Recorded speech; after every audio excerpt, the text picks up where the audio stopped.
Tauhid, dengan tidak adanya impor di tahun 2021 ini dan juga kita ketahui kita memasuki bulan puasa dan juga Lebaran, apakah akan ada potensi terjadi kenaikan harga beras di tahun ini, Pak?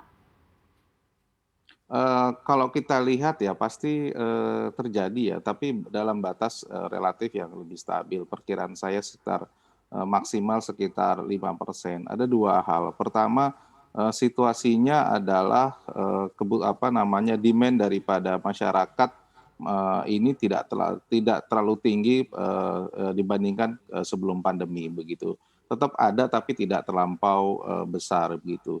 Yang kedua memang kita punya masalah di tata niaga begitu. Jadi tata niaga itu, sebagian, penggiling, pedagang dan sebagainya itu kadang-kadang ada memang yang nakal menahan beras begitu sehingga, ada masalah di distribusi dan juga sulit diakses dengan harga yang relatif terjangkau. Pasti akan ada kenaikan tapi relatif tidak terlampau besar karena situasinya adalah, apa namanya, situasinya, ada ketersediaan cuma memang ada masalah di dalam distribusi terutama bagi, 16 provinsi yang, masih defisit, beras karena memang daerahnya tidak sulit menghasilkan beras, sesuai dengan kebutuhan di masyarakat di daerah tersebut begitu, Mbak.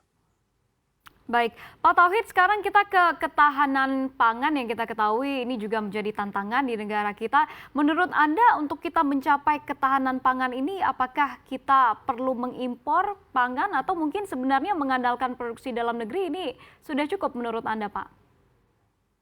Ya, konsep ketahanan pangan kita ada 3 dimensi paling tidak. Pertama tentu dari aspek produksi, seberapa jauh, ketahanan pangan kita dari sisi produksi, kita bisa menghasilkan beras dari dalam negeri.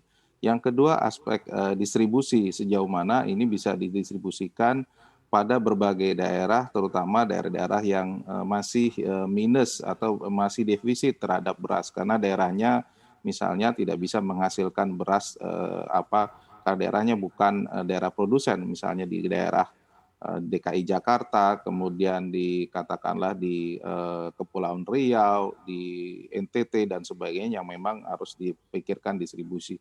Yang terakhir memang soal, keterjangkauan atau akses, dengan harga yang terjangkau pada kelompok masyarakat tertentu. Jadi kalau kita lihat 3 dimensi tersebut, dalam konsepsinya memang, dimungkinkan untuk impor. Nah ini yang kalau kita lihat kalau konsep ketahanan pangan itu dimungkinkan dengan impor.